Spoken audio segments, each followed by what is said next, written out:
Welcome back to the Skits and Giggles podcast. I am Pascal, chief instigator of the show and your host. I'm joined by my co-host and our resident engineer, the yin to my yang, the Miami to my vice, Bryson. How's it going today, buddy?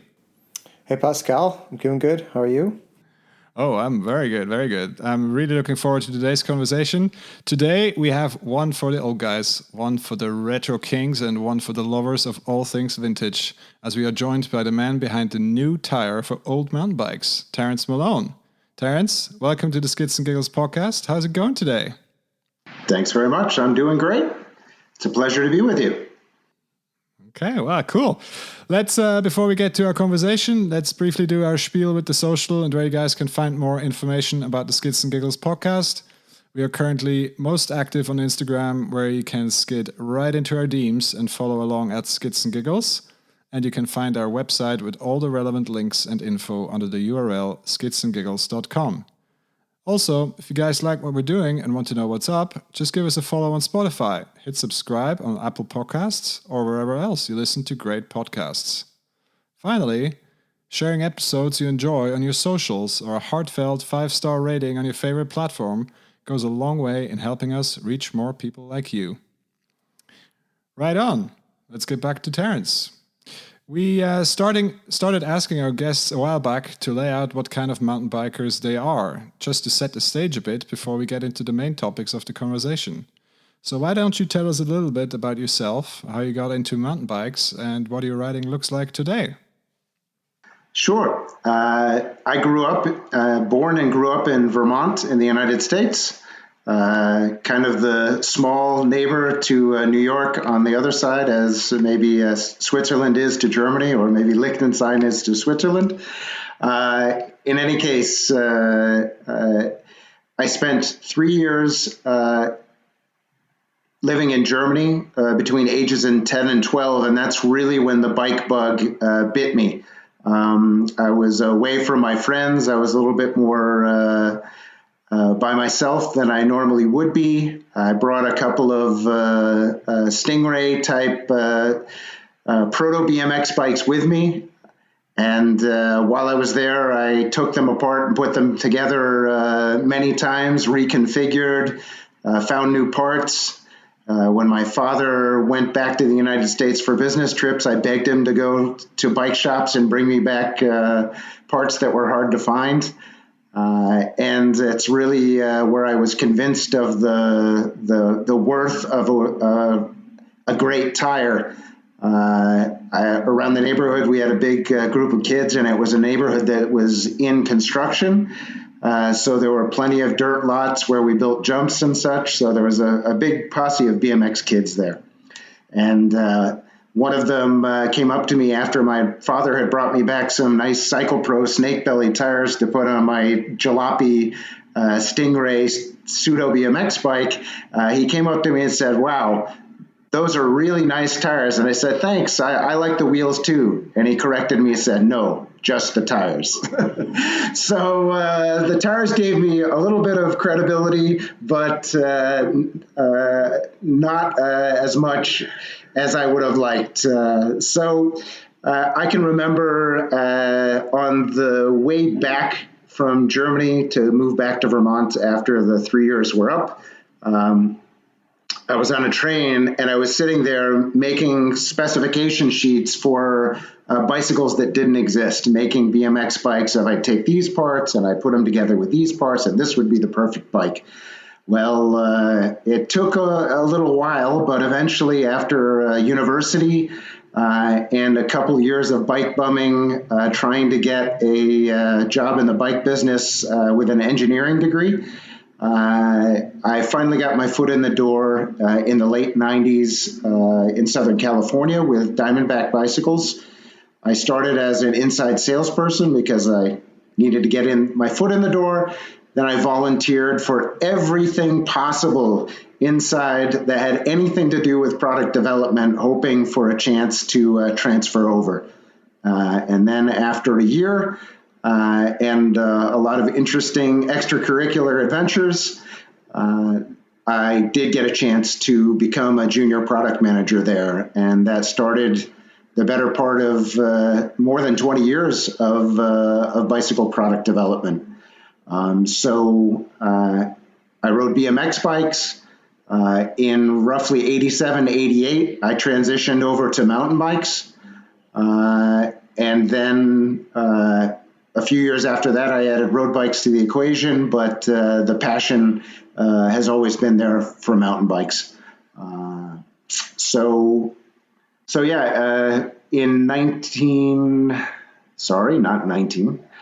In 2000, at the end of 2008, my job in the United States as the head of product development for a bicycle company that was about to go out of business was going away fast, and an ex-boss invited me to come work with him in Switzerland.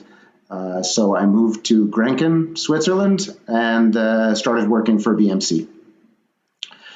And 1 year later, when he decided that Swiss life was not for him and invited me to come follow him back to California, I said, nope, I've got some unfinished business here to do.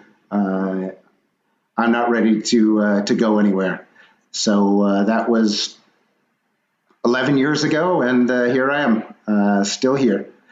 Oh, nice. I mean, Grenchen is I wouldn't say, it's close to being a hotbed of the Swiss cycling industry, with a lot of the brands that are in a, let's say in a 50-kilometer radius around Grenchen. There's quite a few of the brands that are developing around there. Of course, BMC has like their main facility there. There's the Swiss Velodrome, of course, that they have built. But there's also other brands that are in the region and are developing.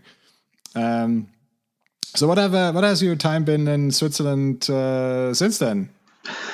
Yeah, well, I moved to Switzerland to work for BMC and kind of to lead the product development process. My job title was project manager.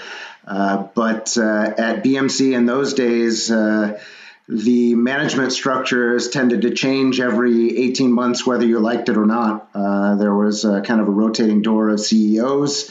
And eventually I got on the wrong side of the rotating door and left out of the group. So I took the opportunity to broaden my horizons and ended up working for Stromer, their sister bike company at the time, working on fast electric commuter bikes. And that's kind of what drew me back to vintage bikes again. As I was looking at working for Stromer, I knew that I was professionally capable of doing the job, but I didn't know if I would find the passion that I needed to really give my best and do a good job and remain committed. And so as I was starting to go there, I started to look at the bikes that were available and about the history of brands and different bicycles that I only ever saw in magazines in North America when I was growing up. So in order to find a balance between what drew me into cycling and made me a lifer within the cycling business, and this kind of brave new world of electronics and government regulations that define the electric bike business, I really took a deep dive into vintage bikes at that time. Okay, well, I mean, I guess certainly the commuting space, that's where the industry has been going for the last 5 to 10 years, and I think we are increasingly seeing it branch out into the other, in air quotes, disciplines. Obviously mountain bikes. We've talked a lot about e-mountain bikes. Of course, it's now also popping up on the road, both in a more, let's say, recreational sense, but of course there's always been the performance side. There's always been the accusations of abusing the motors in competition. So it's been around for a bit longer, but yeah, I mean, it's well, not saying a necessary evil, but I mean, it's another shade on the spectrum of bicycles, and it's I think we can always take something positive out of it, and let other parts inspire. by the development of e-bikes. I think there's I mean, personally don't ride an e-bike, but there's positive stuff for me coming out of e-bikes. So like brake pads and rotors and stuff like that. But to come back to to your journey, and of course now we're talking about Terra 1 and your journey with vintage bicycles.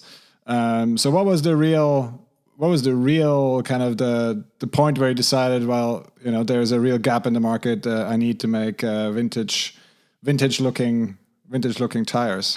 Well, happened kind of in two ways. One gave me the trust that it could happen, and the right partner. And the other one was a little bit of a personal thing, and the two of them together set things in motion in 2018 or 2019. While I was at Stromer's bikes since the beginning of the company had always been with 26-inch wheels.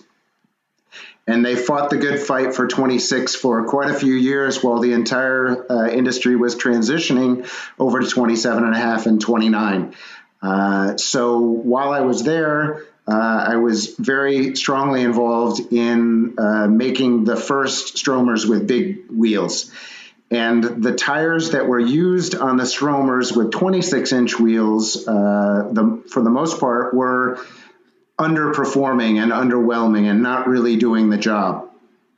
And so we knew that while the wheel size itself, the change in wheel size would be the big story when, say, the ST5 and the ST3 were introduced a few years ago, that the biggest opportunity for better performance for the riders would be to make tires that were really specifically designed for that type of riding, that were not an urban bike tire that was beefed up to be an e-bike tire, something that was designed for the ground up to be an e-bike tire. So I had some previous experience in developing tires way back to 1998 when I designed a tire when I was working at Diamondback, along with Chengshin Tire, the parent company of Maxxis. So I had some experience in that, and I very quickly got a lot more experience. I worked with two companies to develop tires at Stromer. One of them, and they were very opposite in the way they approach the market. One of them was Pirelli, who at that time was very new back into the bike market after a long time. And at the time, they had only developed road bike tires. They hadn't done mountain bike tires yet. They hadn't done any urban bike tires yet. So this project of making a tire specifically for Stromer was the first development project that they had outside of road bikes. And so that was very much kind of a top-down approach to tire design, where we had a list of specification requirements, very detailed, that we passed along to them, where they took it very seriously from the corporate level, and then passed that down to their group of engineers and product managers, and especially the testing team. And so it culminated in a process where they eventually built, once they'd opened the molds and we'd agreed on the tread design, they built 14 generations, 14 revisions of different constructions of the tire within the mold. And their test team whittled it down to the best two, and then they invited us to come down to their test track near the Milan airport and try the two of them and pick the one that we felt was the best. So a very unique development process and a very, let's say, corporate way of doing things. Here's our fancy test track. Here you can use the cobblestones, the speed track, the wet weather track. We have it all set up for you. I mean, there was an ambulance on hand just in case things got out of hand, which they did. Yeah, and so it was amazing that we tried the tires back to back with the tires that we had been specifying, basically a larger wheeled version of the tire that we had used in 26 inch. And yeah, especially on the wet weather track, it was absolutely night and day. Going through very wet turns at anything above about 10 or 15 kilometers an hour, no confidence in the tire's performance. And then switching to the tire that we had helped develop, it was incredibly confidence inspiring. I mean, the Stromers are electronically limited to 45 kilometers an hour. You could go through every corner on that as long as you use proper cornering technique at full speed and not feel any doubt in the performance of the tires. It was absolutely night and day. Unfortunately, then I decided, why don't I try riding like a typical Stromer customer might ride, as opposed to somebody who belongs on a test track. So I tried to make a much more square corner than the outside, inside, outside racing line. And I got into the marbles that the race cars and the motorcycles had left on the inside of the corner, and experienced a sudden loss of traction. And then all of a sudden I found out what the ambulance was there for. So, there you go. So yeah, that was one development project that got me psyched about making tires again. The other one was with kind of a completely opposite way of bottom-up development, where we were working from a very technical side, down with the factory people, with the people that are making the drawings. This was with V Tire, who is in Thailand, who is the manufacturer of the Terra 1 tires. And so also a very rewarding development process, but a very different type of development, not as corporate, much more personal, a more friendly relationship with the key people involved, much more we can do it. You know, you ask for it, we can do it mentality, as opposed to the more corporate style. So with them, we developed. We knew that we couldn't use the very expensive Pirelli tire on the entry level bikes. So we developed an entry-level tire for the entry-level bikes that we tried to make it give as much of the performance of the very expensive European-made tire as we could. And the other project that we had was to make the first 27.5-inch winter-specific tire that was homologated to the ECE R75 standard for mopeds, which is required on Speed Pedelecs 45 kilometer an hour e-bikes. So, I was very much involved in those two developments as well. So I had come off these two tire development projects. I had a garage full of vintage mountain bikes. My main source for new tires for the old bikes had gone away.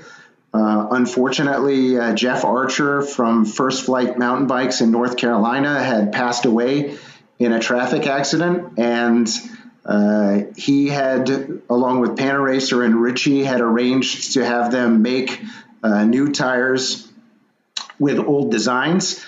But once he had gone, there was nobody there that had the passion and could pick up the ball and run with it, and so I was no longer able to buy a case of tires from him.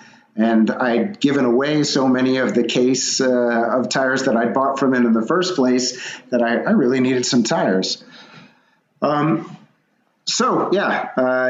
July of 2019, I incorporated Terra 1 GmbH, Limited Liability Corporation. And very soon after that, I had already been testing V Tires standard models to see what constructions I like, what I liked and what I didn't. And then it was off to the races, creating the first tire design, then working through it to potentially make it more manufacturable, then paying for the molds, testing prototypes, placing orders, waiting, and then getting the first Terra 1 Rider T1 tires. So that's a little bit more than a year ago when they first went on sale. So it's been about 15 months since the first ones were sold. I remember seeing these tires on Instagram, quite a while ago. And I thought to myself, wait a second, people are making 26-inch tires? And at the time, I've always had vintage bikes. I've always had 26-inch vintage bikes, particularly steel. I'm a very big fan of steel frames. And I was thinking, okay, actually, these tires would look good on my bike. But I held off because I'd already bought a new set. So I was thinking, okay, maybe down the road, whatever. And also, I'm so engulfed in this scene of mountain bikes. So I'm also already worrying about 27-inch and 29-inch for the various mountain bikes that I have. So yeah, kind of went on the back burner. But I guess the feed always kept reminding me of the Terra 1. And eventually, it kind of dawned on me when we were, just having regular conversation with Pascal, and I thought, hang on a second, Terra 1 is in Switzerland. I need to contact them. So just a little background for our listeners.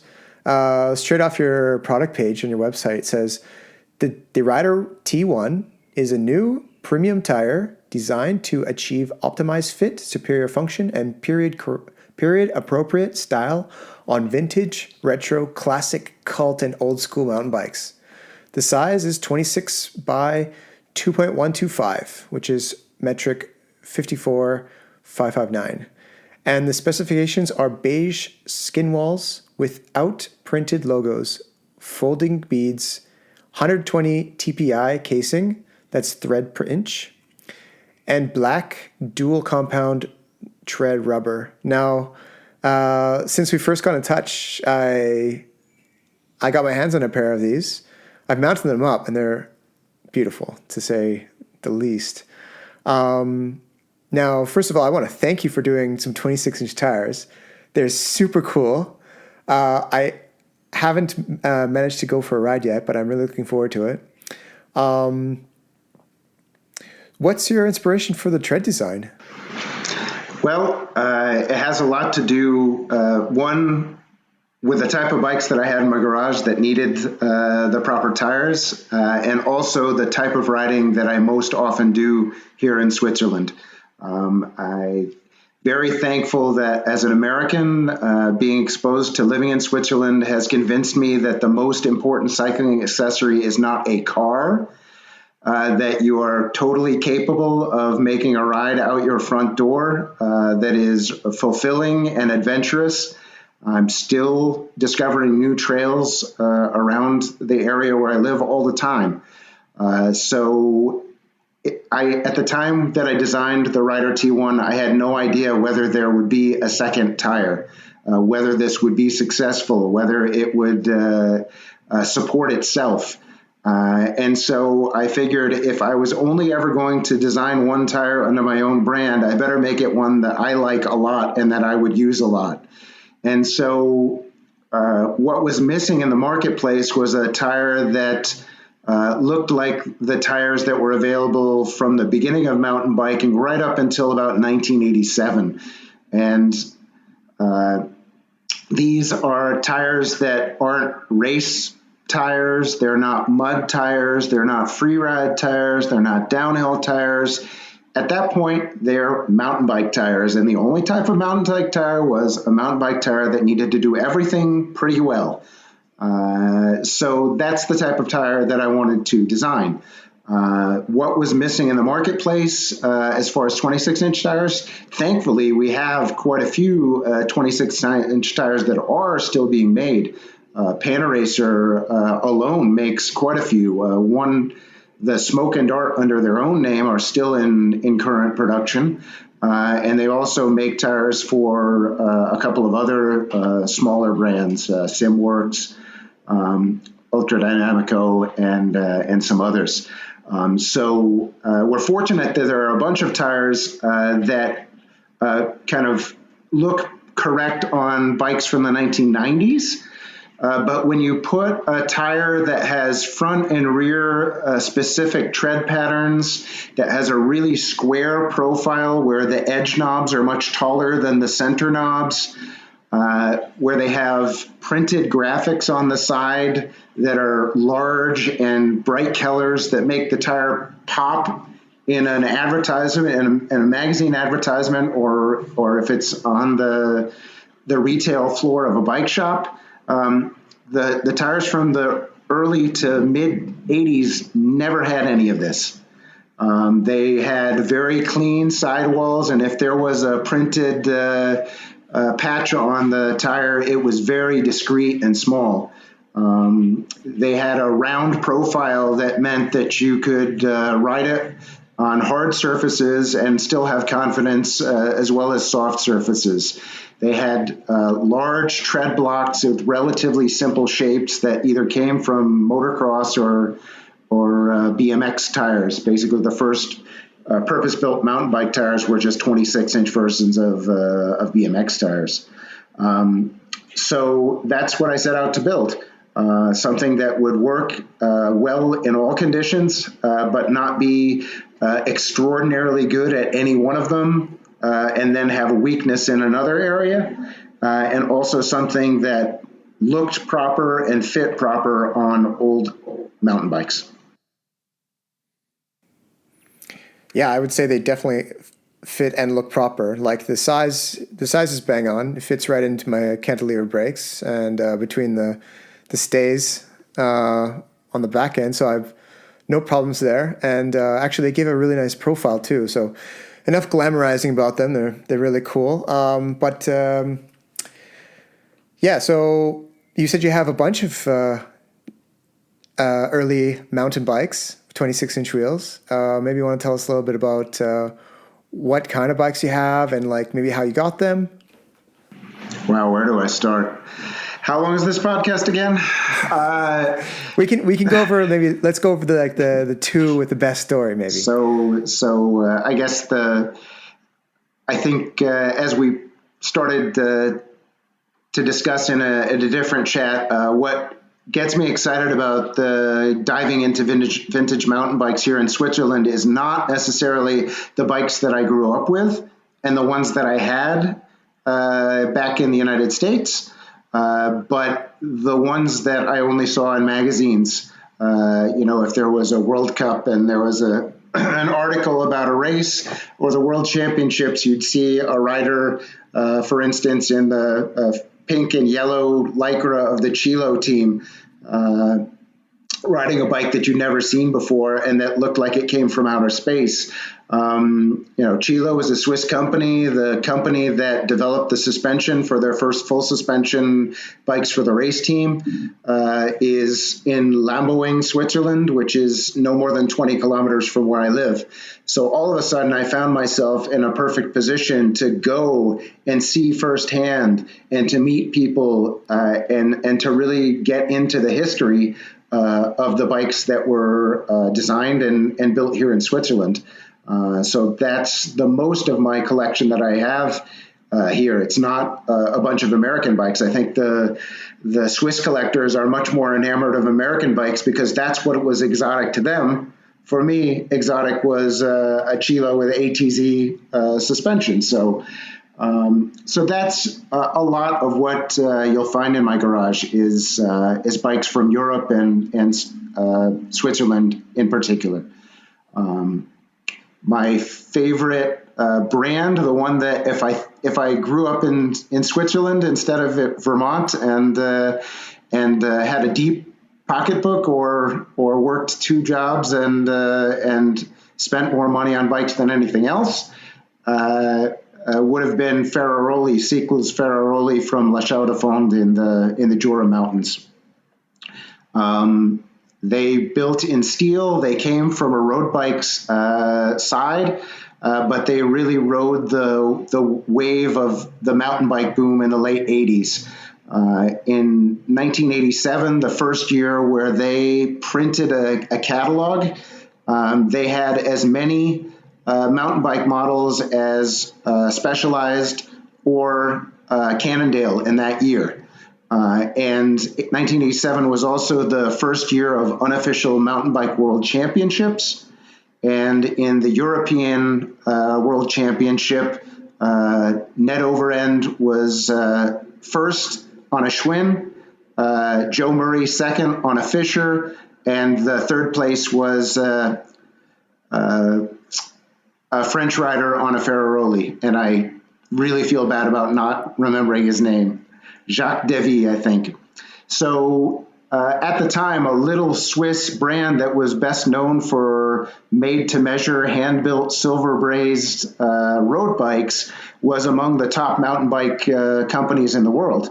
And so I really kind of fell in love with the feeling of the made-to-measure, the special aspect of those bikes, especially when I was first diving into the vintage mountain bikes. I knew that even if I ended up with one of the later bikes that was made on a Japanese frame that had been exported to Switzerland and then painted and assembled here, that even that was a very high quality bike.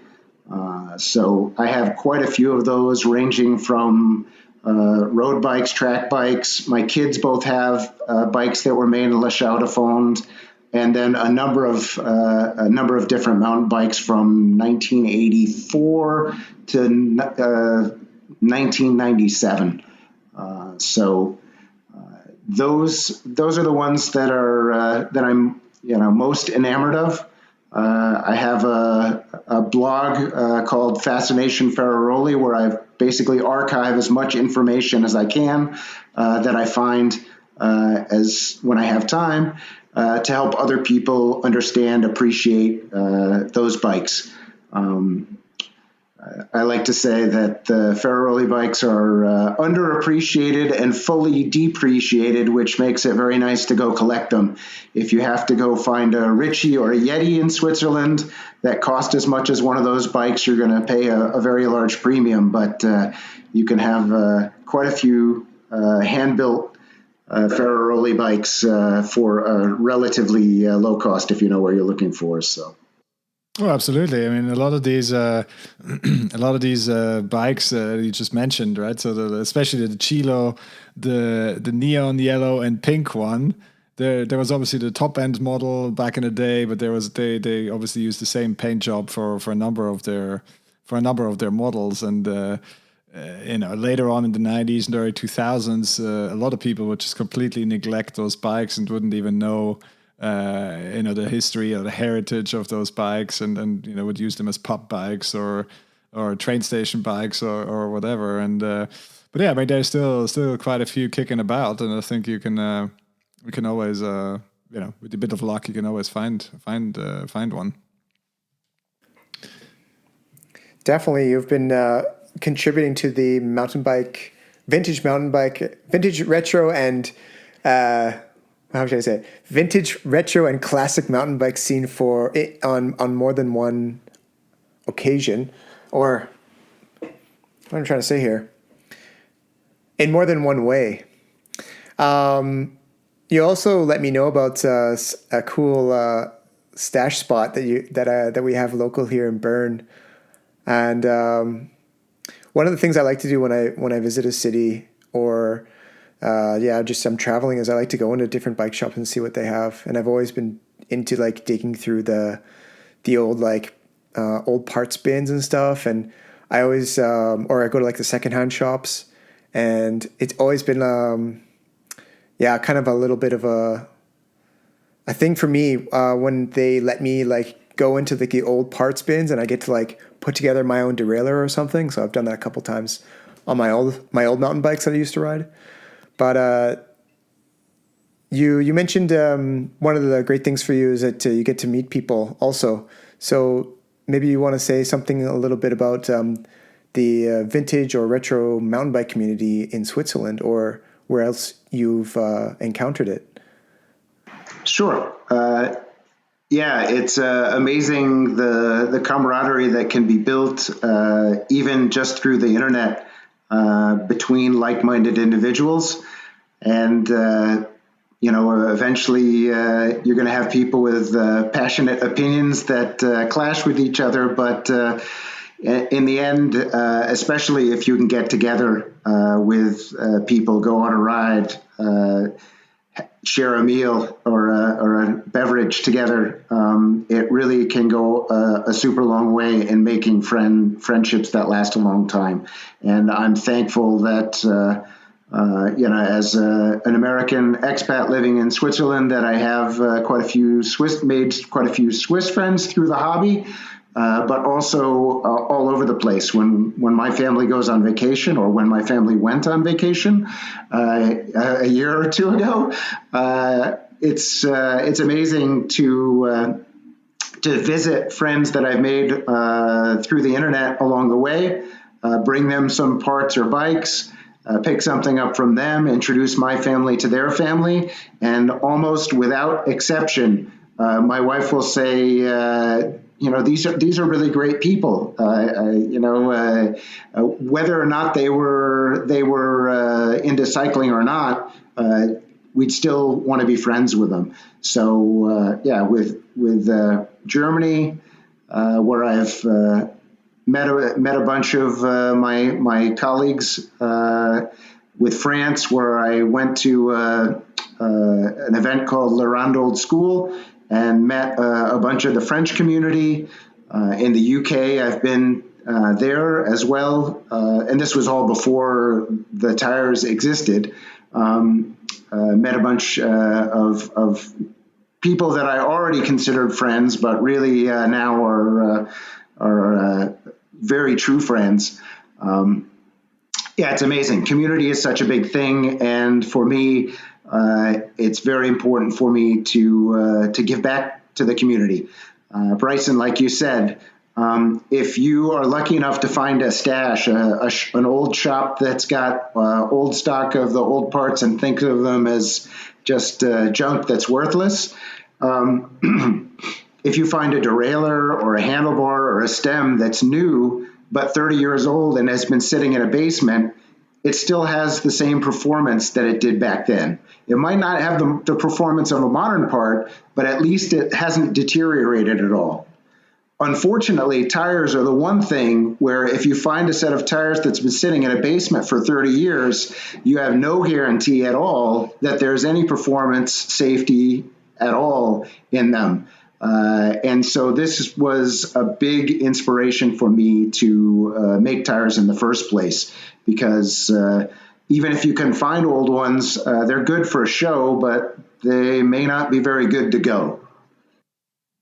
Exactly. I guess that's the limitation of the material. But the 80s and then certainly the 90s, they're very famous for some pretty outrageous developments in mountain bikes. One of them is, of course, multicolored tires. We had as you may know, we had Robin from Onza on a couple of shows back, and they are actually pretty successful. And I find it very hard to believe that a white tire can be successful. But, it's all for show, apparently. Is there any plans to also bring, and I can remember myself having multicolored tires, by the way, and I have photographic evidence of that. Is there any plans to bring multicolored tires back for Terra 1? Yes. It's back when I had a business plan that was untouched by pandemics and supply chain issues and logistics challenges. My intention was that in between opening new molds for new models, then I would offer a second color version of the previous tire to fill the product gap in between, to keep the excitement level high. And so for the Rider T1, the first tire, which has the beige sidewalls and black tread, and is intended to evoke the 1980s, the alternate color is not very exciting. It's just an all black tire. The very earliest mountain bikes, say in the late 70s, early 80s, predate the use of skin wall look in clincher tires. So they had tires like Carlisle knobbies and Uniroyal knobbies, the ones from the balloon tire cruisers, the Schwinn balloon tire cruisers, even some that were made in the United States. It was pretty obvious that with a 1980s tire, before all the colored insanity happened in the 1990s, that one should be pretty tame as far as the alternate colorway. So there are a few Blackwall prototypes around, and the production of those Blackwall tires should happen very soon. It got delayed a couple of times to prioritize more skin wall tires. But then with the second tire design, which is currently in prototype format in the original color of beige and black, there we're looking at a tire that's inspired by the late 80s and early 90s era, and then we're encroaching into the crazy colors time frame. And so the intention there is I don't want to do crazy colors just to do crazy colors. One of the things that's important to me with the Terra 1 tires is that they look as if they could have come from the period in which they evoke, but they bring modern technology to give you performance that you couldn't have expected from what was available at the time. I think a lot of the light colored tires from the early to mid 90s were soft compound and perhaps worked a little bit better in wet conditions just because they left the carbon black out to get a colored tire. They were soft not by intention, they were just soft because when you color a tire, you take the carbon black, which reinforces the rubber out of it, and then the tread compound is softer, and so the grays and the ivory colored, cream colored tires, and even the Onza porcupine white that you mentioned, softness was an effect, but not the cause. And so my intention with the alternate colorway of the T2 tire will be to use a modern tread compound that doesn't use carbon black, but does use silica to reinforce the compound. Silica came from the automotive side and then made its way into motorcycle and then into to bicycle tires. A lot of the tire companies use silica in addition to carbon black and mix them together. But in this case, I will be using a purely silica compound, and the tread color is cream ivory white. But in this case, it will be to make a tire that's specifically designed to work better in cold and wet weather conditions because of the technology, not just because of the fashion, making a softer tire that grips better in those conditions. So it should give you a little bit of the fashion of the light colored tires of the early 90s, but again, superior performance to what was available then. Yeah, building on the mantra that you want to build or you want to create a tire for today, but make it look like a tire of yesterday. I think you hit the nail on the head there. What were some of the reactions you got from some of the ridership? A lot of good reactions. Just a lot of thankful reactions. Thank you for, I think I heard it from you. Thank you for making 26-inch tires again. People appreciate what I've got. I've tried to make sure that it's a premium product that really addresses the needs of enthusiasts. I'm not making tires with wire beads to keep the cost down.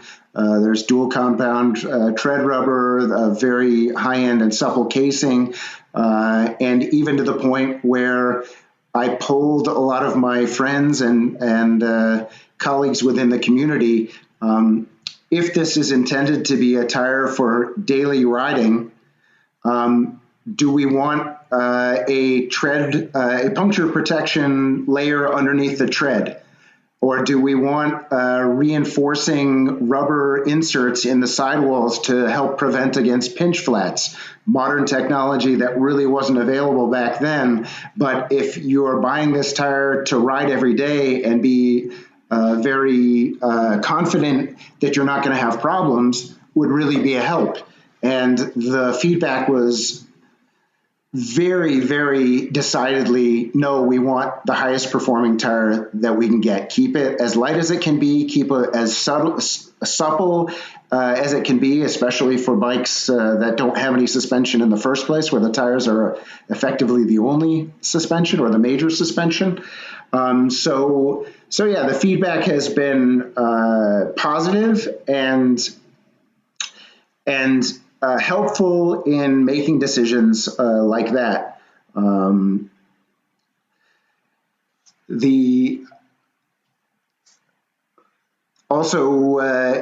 As time goes on, I intend to incorporate more of the feedback from the community into the tire design. So the first tire design, as we discussed, I built that to be the tire that worked on the bikes in my garage and on the type of riding that I do the most, not knowing if there would be a chance to do a second one.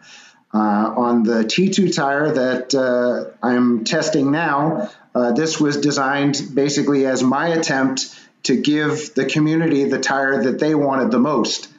But it was my interpretation of what they wanted. I listened to what people told me they wanted, whether it was in a direct conversation or just scanning forums and websites. But I didn't really have it be an interactive process. I just took what I heard, but it wasn't really a two-way communication. And so in the future, with a third design, I really intend to make it a much more community-driven design. Crowd-funded or crowd-sourced or crowd-designed is maybe a little bit too much of a cliche at this point, but yeah, first step, I made the tire I wanted. Second step, the tire I thought that the market wanted, and third step, I really want to take a lot more input and go back and forth with people to design a tire that hopefully the community really appreciates and makes something that's new and unique and is not just my personality in the tire design. Yeah, as a tire enthusiast myself, one of the things that really attracted me to the Terra one is that it didn't have the extra sidewall beefing, the run flat, or the extra cap to prevent any punctures and things like that. Because while those are quite recent technologies in tire development for bicycles, it's actually, in my opinion, the most pronounced or underrated or newest sort of technology is this supple tire. And from my understanding, when you have the right combination of the construction and the rubber having the suppleness, you can actually prevent the flats that you would normally get that you were trying to create or trying to prevent with using those other technologies. So yeah, thank you for trying that path out, because it definitely brought me to wanting to try that tire out, the Rider T1. Yeah, reading further into the social media that you have on your Instagram, I hear that there's a small story with your son. So, how is it that you want to create a Terra 1 that will also be there for your son? Yes, I have 8-year-old twins, one boy and one girl. And if you ask the girl what she wants to be when she grows up, she will be very specific and very definitive today. Next week, she will be very specific and very definitive, but have a completely different answer. It changes from all the time. And so they're twins, they're different genders, and they definitely have different personalities. And you ask the same question to my son, and he gives the answer, I don't really know what I want to do, Dad, as long as I'm working with you. And so this is a big weight on my shoulders. If I continued on and worked with big bike companies and climbed the corporate ladder, let's say they're 8 now, in 10 years, would there really be an opportunity for my son to come work with me? Probably, maybe at the same company, but probably not working hand in hand on doing anything or making anything. And so yeah, this is kind of a the personal source of wanting to create Terra One outside of just making some bike tires, was to build a brand, to build a company that could be there, that we could work on together when he is ready to join the workforce. So yeah, there's no marketing department involved in that. That is a completely true story. And it looks like you kind of have this, how do you say, kind of a natural or slowly progressing development of the way that you handle the tire company development. So at first I was really interested. Are you basing it on like a business model that you had, or from something that you had came up with by yourself? Because it seems like, you kind of organically, you just decided, okay, I need this tire, I'm going to make it for myself, and okay, let's see if it takes off. And then now you had this feedback, and then you came out with, or now you're developing a T2, and it's sort of like organically unfolding, would you say?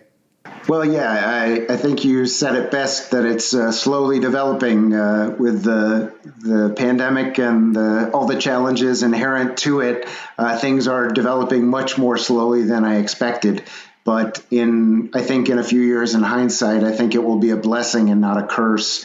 I get really excited about things like this, things that projects that I'm personally involved in, and especially if I am doing the design, the development, the marketing, every aspect of it.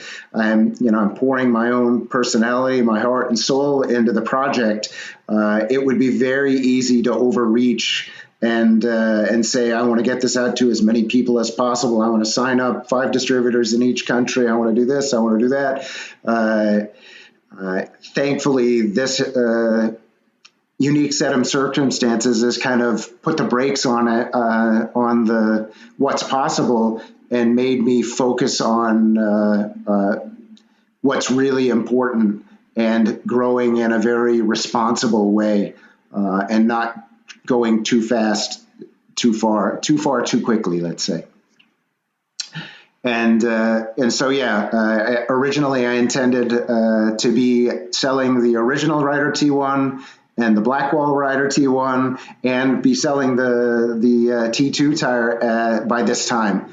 And it didn't happen that way. So far, I'm lucky at this point with the production lead times in the bike business right now to be waiting for a new shipment of the original tire, which should arrive within the next 2 weeks. Then the Blackwall tire will come a little bit later than that. And then the T2, it's unlikely that the T2 will be available by the end of this year. It's probably going to be 2022 before the T2 is available, unless the friendships I've made at the factory really, really, really pay off, and they can sneak my small quantities in between the big orders. So yeah, it's I want to grow responsibly. I want Terra One to be there for my family in the long term, because of the inspiration from my son. I'm fortunate in that I didn't devote all of my resources, or even all of the efforts of Terra One specifically only to tires over the last year and a half. There's a balance in Terra One of making my own products under my own name and with my own designs. And also, I did quite a bit of consulting over the last 2 years as Terra One for a variety of startups, both here in Switzerland and outside of Switzerland. And because of the slowdown on the tire side, having the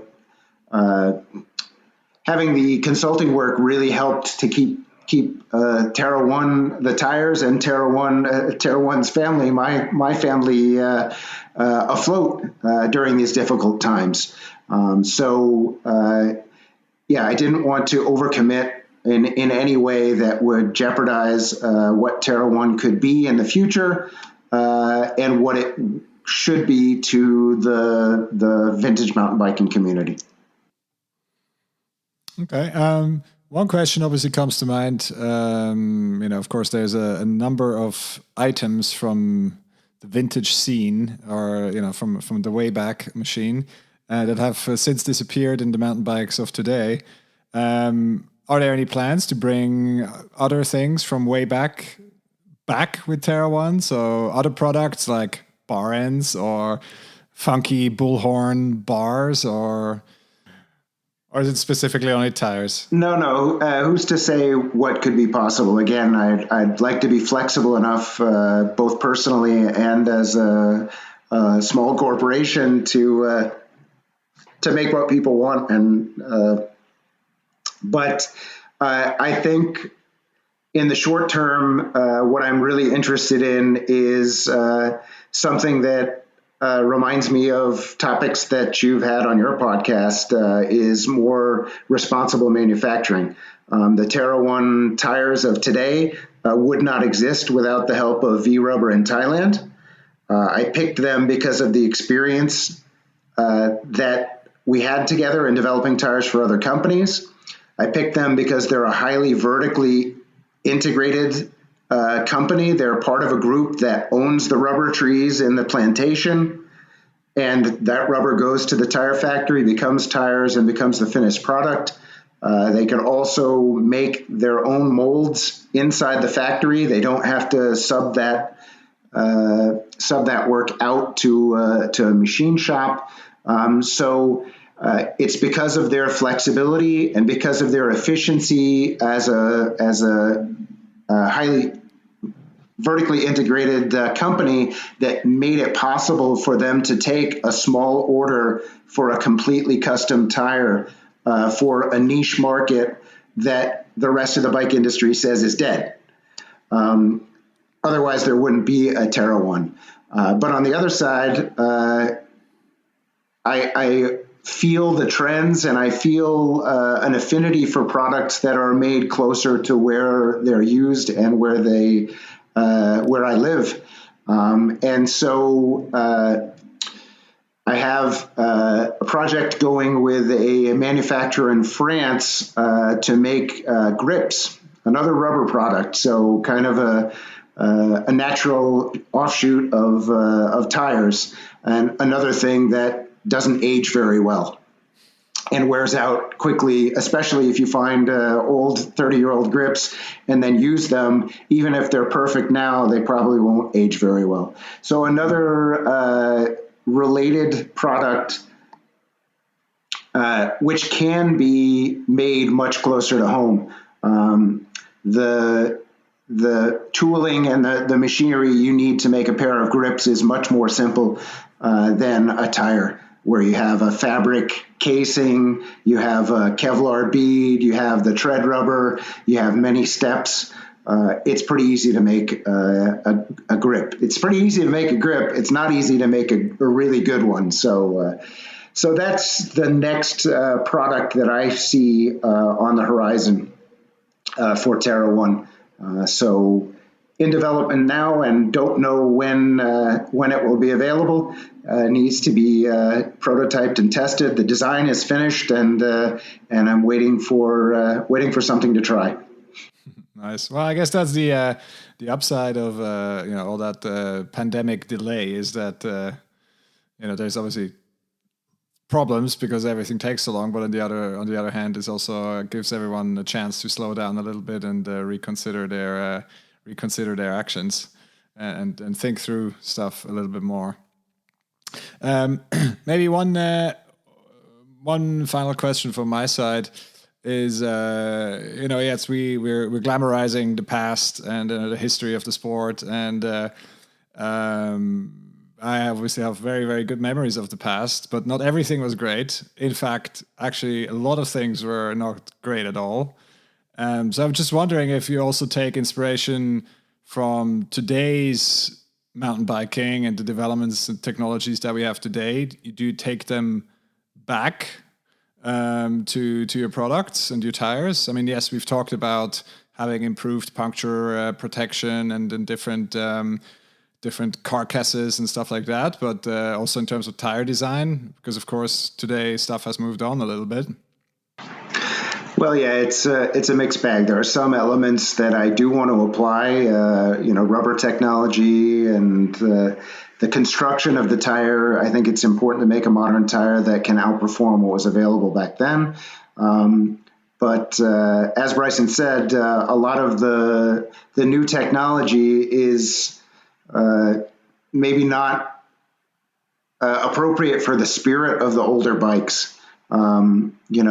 Gravity carcasses and, triple layer casings and all of the things that you can put on a tire maybe don't really benefit those old bikes as much as they do. We just don't ride into a rock garden at the same speed as we do on a modern full suspension bike. So you don't really need all of that.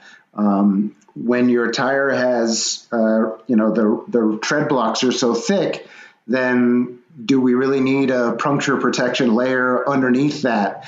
Modern tires have relatively thin, low tread blocks compared to the Rider T1. So, there are some things, but I just want to be selective and make sure that in the end, the products that we make as Terra 1 are appropriate for those old bikes.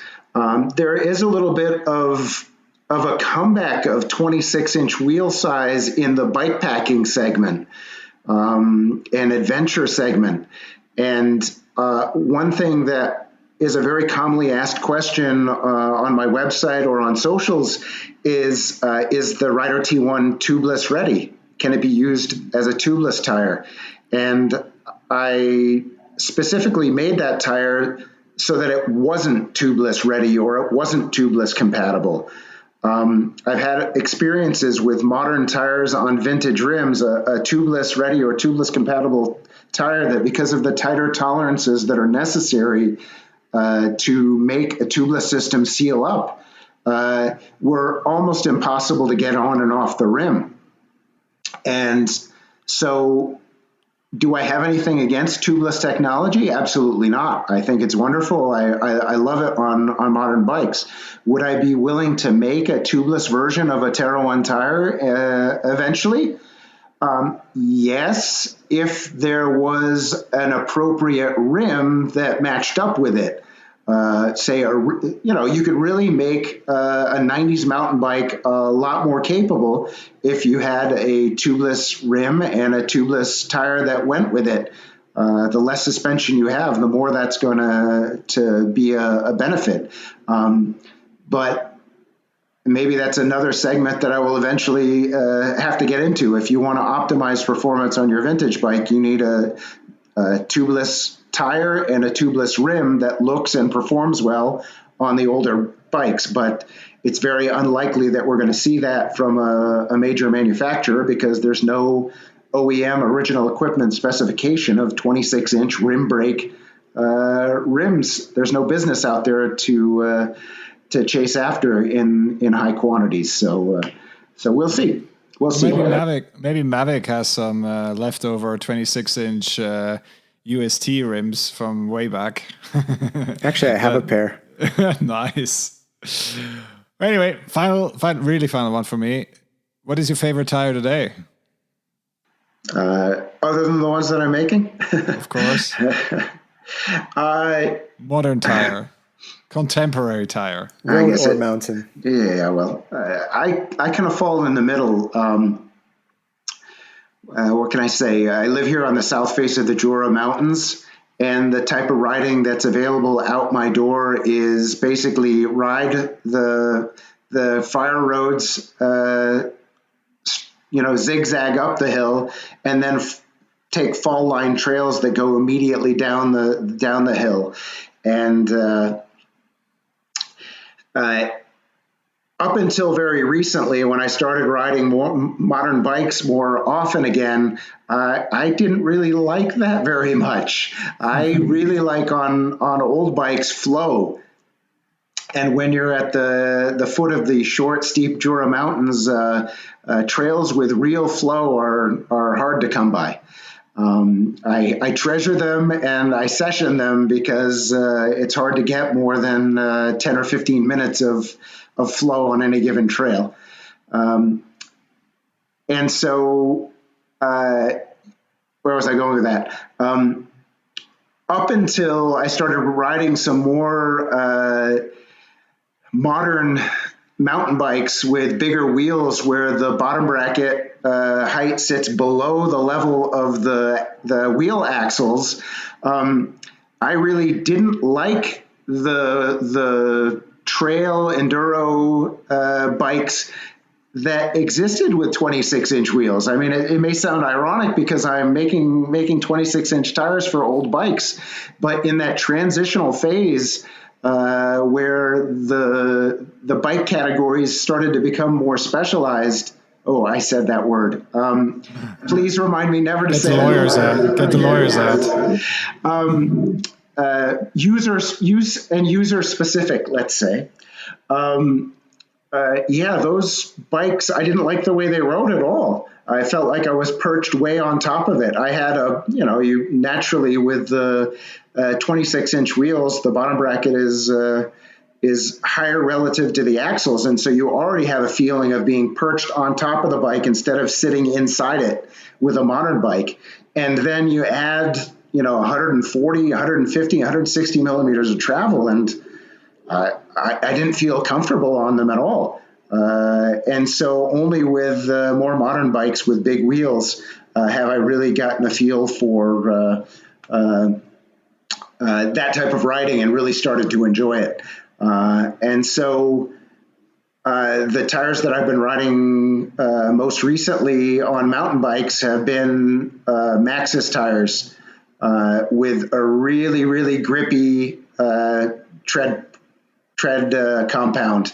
You can actually see the tread wearing away during the course of a long ride. But I was on a ride the other day on a trail that I would never, ever, ever, ever take a vintage bike on.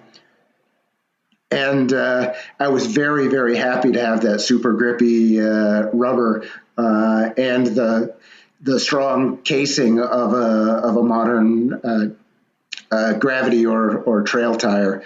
It was quite a bit. We've come a long way since the green Michelins and the original Porcupines and the multicolored Hutchinsons and all these kind of tires I remember from my days back in the 90s, which were obviously a bit more challenging on terrain that you just described. Well, we just heard a little bit about your riding at home, but apart from riding fire roads up and steep trails down, what does your riding look like today? Well, it depends whether I'm riding a modern bike, e-bike for work, or a vintage bike. I find that they complement each other pretty well. One thing that I really appreciated after first working on the electric commuter bikes, fast electric commuter bikes, was how fit I got commuting on a regular basis on the e-bike. And then on the weekends, I was ready to rock. Because I had a really solid amount of time in the saddle, and then because of the electric assist and the controller limited top speed, then it pretty much limited the maximum effort I could do. If I was out on my normal pedal bike, I would be training too hard, and then for event time, not having anything left. So the mix of modern and vintage there can be really quite nice. Another example of it is if I'm off exploring in the mountains to the north of me, if I see a new trail headed off in a new direction, oftentimes I'm at the limit of either the time that I have to spend on the ride or my cardiovascular fitness or whether I can actually, keep climbing on an even steeper trail than I'm already on, and I just leave them to the side. I say I'll come back later and check it out when I'm feeling better or this or that, and I very rarely did until I started riding a bike where I had some assistance, and then you see something and you go, okay, let's do it. So it's really it's quite nice to have the two of them. Now I know for certain when I pass a trail and say, okay, this might be hard, but I can do it, and it's worth it to get to what's on the other side. Or no way, I can barely make it with electric assistance. So yes,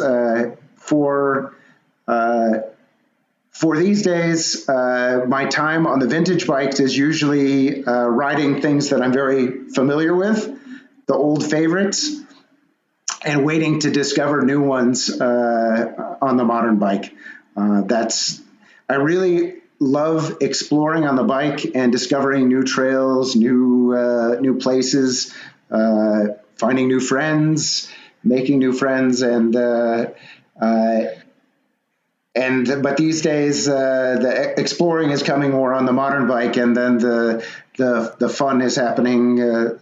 Making the most of them happens on the vintage bikes.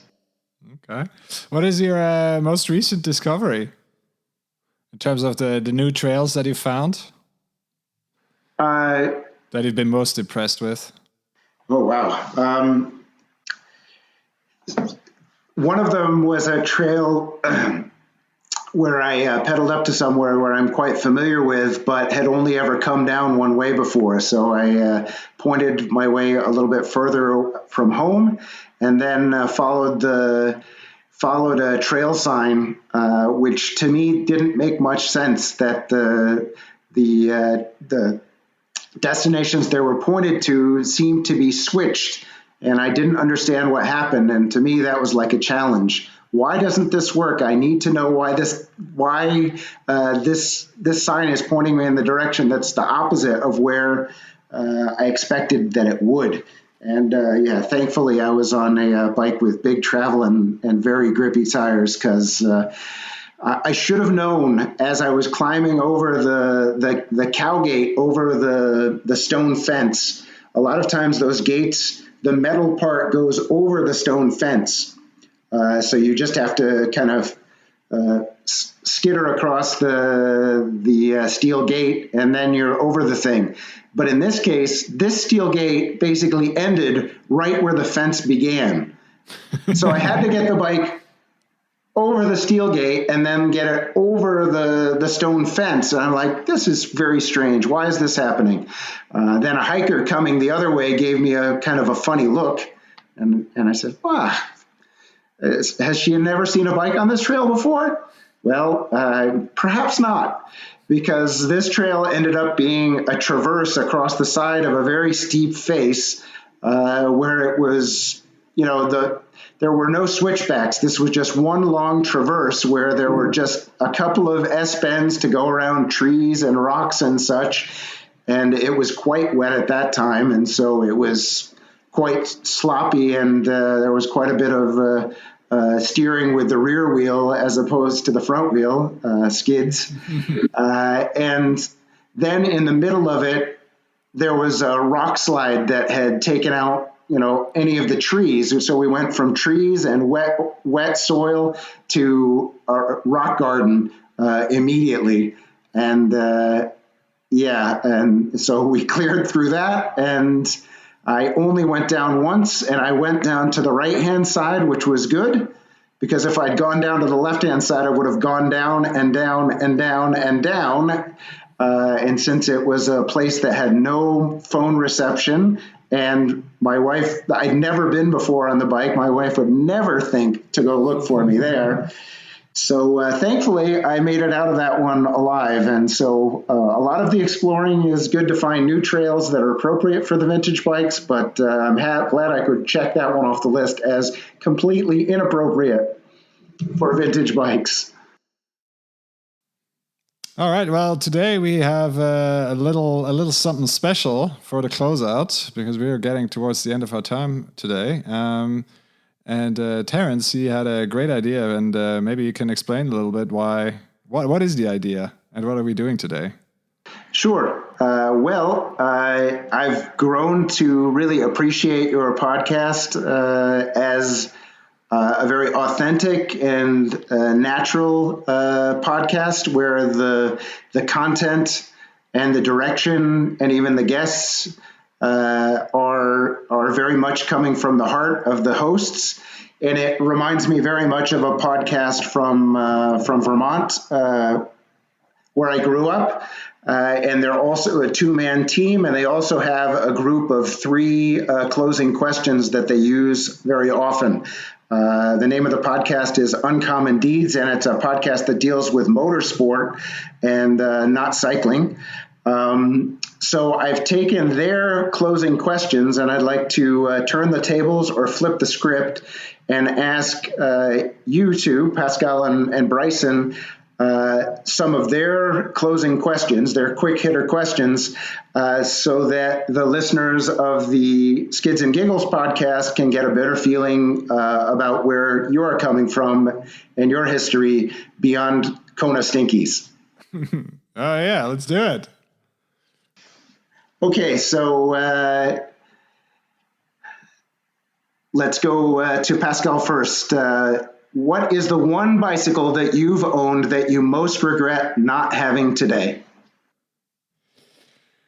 Well, we talked about it before recording, but and as I said, I literally just texted the guy that owns that bike today because I sold it to him about 20 years ago. And it's in almost pristine condition still because, he's been riding a bit, but not quite as much. It is a 1998 Kona Hey in titanium, which was at the time was a fantastic bike. I spent a lot of time on this bike. It was a race bike for me. It was a time when I had access to great parts for not much cost, and so it's a fantastic bike. It is a super fun bike. Of course, compared to today's bikes, it's super sketchy and everything, but it's just beautiful. It was one of my first project bikes. I like a good project bike. So kind of building it up myself and customizing. We've had that topic as well, and that was like one of my very first from the ground up projects. And somehow I need to get it back. And hopefully I will, because he's the godfather of my son. So somehow I will find a way. Fantastic. I'm glad you have the chance to get it back, because the answer to that question from my side is one that was stolen and I never saw again. So the chances of getting that one back were few and far between back then and are slim to none in the current day. It's interesting that you mentioned the Kona Hey. The only titanium bike in my collection is actually one that I'm building and customizing to eventually be the showpiece bike for the Terra 1 T2 tire with the cream-colored tread rubber. So it's a Diamondback DBR Axis TT that was made in the Sandvik factory that I believe was the same factory made your Hey. So exactly. Very nice. Very nice. Curious to see that Bryson, you want to chime in on your long lost love? Yeah, actually, in contrast to you, Terrance, the bike that I will speak about is a bike that was stolen from me, and I recovered it. Now, there's a not so boring story, but long story short, it was a Balfa two-step, just the normal version. It was probably like second or third year of production. And they went through a couple different variations of the swing arm, so that's how you can kind of tell what year it was. But I bought the frame only from a super sketchy guy off the Pink Bike Buy and Sell, and I rode that frame really hard, and it took me many places, and I met a lot of cool people on it. It was my first project that I really brought me into like the mountain bike world. I know I spoke about this before on another podcast, but Balfa two-step. Is Balfa from Quebec?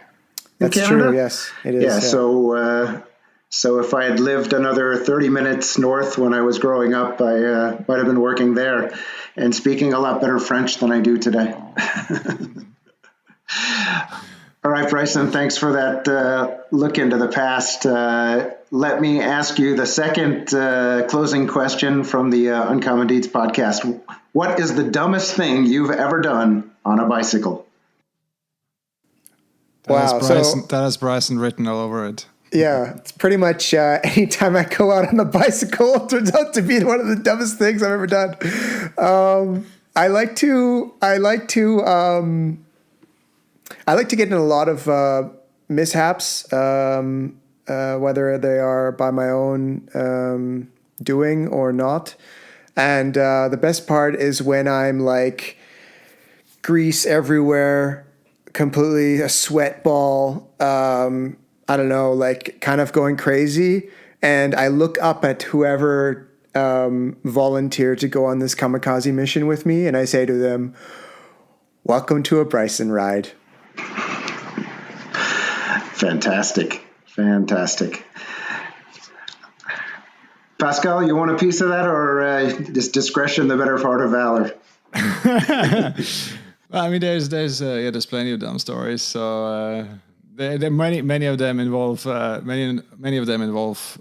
crashes, and maybe another throwback bike. Like we've talked about my LTS before, and one of the first times I took it out to the real mountains was after I watched some footage from the kamikaze downhill in Mammoth. And where obviously Johnny T, big idol of mine in my youth, who had this fantastic neon orange Maguras, which I also had on my bike, and of course I needed to try them out. So I took them up this Alpine Fire Road completely on my own. My parents didn't know where I was, and so I was like 15 or 16 at the time, and then just schlepped up the bike, and then it was like at the top. I had a full face helmet at the time, but that didn't do much because it was like I think one of the first Troy Lee designs, full face with the removable chin bar and stuff. And, it's like, so I'm going to be Johnny T and I'm just going to ride down this fire road like super fast. It took me like 2 turns, and then I ate so much crap down that, like the second turn off the road, down the hill, tachoed the rear wheel, and I had to stop, carry the bike down for like an hour, and so that was one of the dumber things that I've done, but I'm sure there's plenty more of those. Yeah, growing up in Vermont, we had the Mount Snow Norman Nationals. Was one of the biggest races in the U.S. calendar every year. And I remember the first time that I went to that race, I was so gung-ho, and I just built a bike that was my design. I was in university at the time, and I'd asked New England frame builder Ted Wojcik to make a bike to my design. And surprise of all surprises, even though he didn't agree with some of the theory behind my design, he made it anyway. Anyway, so I had my own bike, and I was so excited that I signed up for every possible race that I could do. And I was like, I was going to ride the bike that I designed, and I was going to ride downhill, dual slalom, cross country, the whole bit. Pre-riding the downhill there, Mount Snow is very famous for 2 things. One, super rooty, rocky through the woods, and wide open fire roads with round rocks that just roll over each other. And somehow at that point, downhill was not quite what it is today, and the tracks were not quite so aggressive. So I might have had a chance of clearing some of the wood sections, but there was no way that I was going to ride on this bike a hardtail with mostly cross country tires and Mag 20 suspension fork. There was no way that after pre-riding the course, that I was going to ride at speed on those gravel roads. So your story rings true on my side. I didn't eat it quite as hard as you did, but I definitely had some moments there. Nice. All right. One last question then to wrap it up. Maybe speaking a little bit more to personality as opposed to technology. And you can split this one up as you'd like, but the question is, if you have a long road trip to a cycling event, who is the one person you'd most want riding shotgun? Bryson, you want to go first? If I was driving to a cycling event, road trip,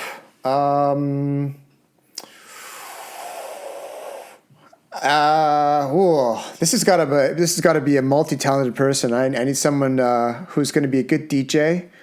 I need someone who's going to remind me to take a drink of water every once in a while and to relax, because sometimes the roads can get a little bit crazy. So I can't really name anyone off the top of my head, but since Pascal let me Ride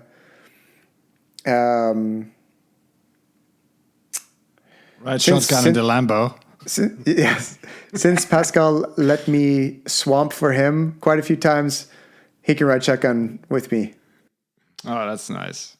But yeah, now the true story is, of course, that the idea of starting a podcast is also born out of a number of very, very long road trips in the car where we've had plenty of very entertaining discussions, and at some stage we both thought, it was like, hey, why don't we just record this and see what happens? And well, there we go. Here we are. We're like 20 plus episodes deep, and we're going strong, and we're having a lot of fun, and yeah, making cool stuff, and people are excited about it. We're excited about it, and I think that's the only thing we wanted to achieve with this thing, and I guess. Yeah, so Bryson is a good partner for road trips and deep discussions about the relative position of your bottom bracket and the wheelbase and head tube angles and C tube angles and all that stuff. And I think we could easily kill 2 hours with that. So long story short, we definitely entertain each other. Exactly. That's pretty important. Yeah, it reminds me of a friend from Vermont who I've done several road trips with, but not in a long time. And I would really like to fix that once travel becomes freer and easier and safe.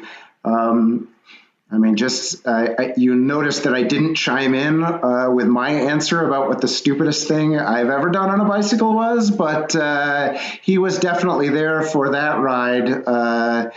It takes a special kind of friend to, with a ride with 3 people, host the ride, rebuild the bottom bracket of the other friend's bike before we go out on the ride, stand on his porch and say, everything you see here, we're going to ride, and then come back and pick me up with the truck after I've bonked so hard that I'm sitting in the gutter talking to squirrels.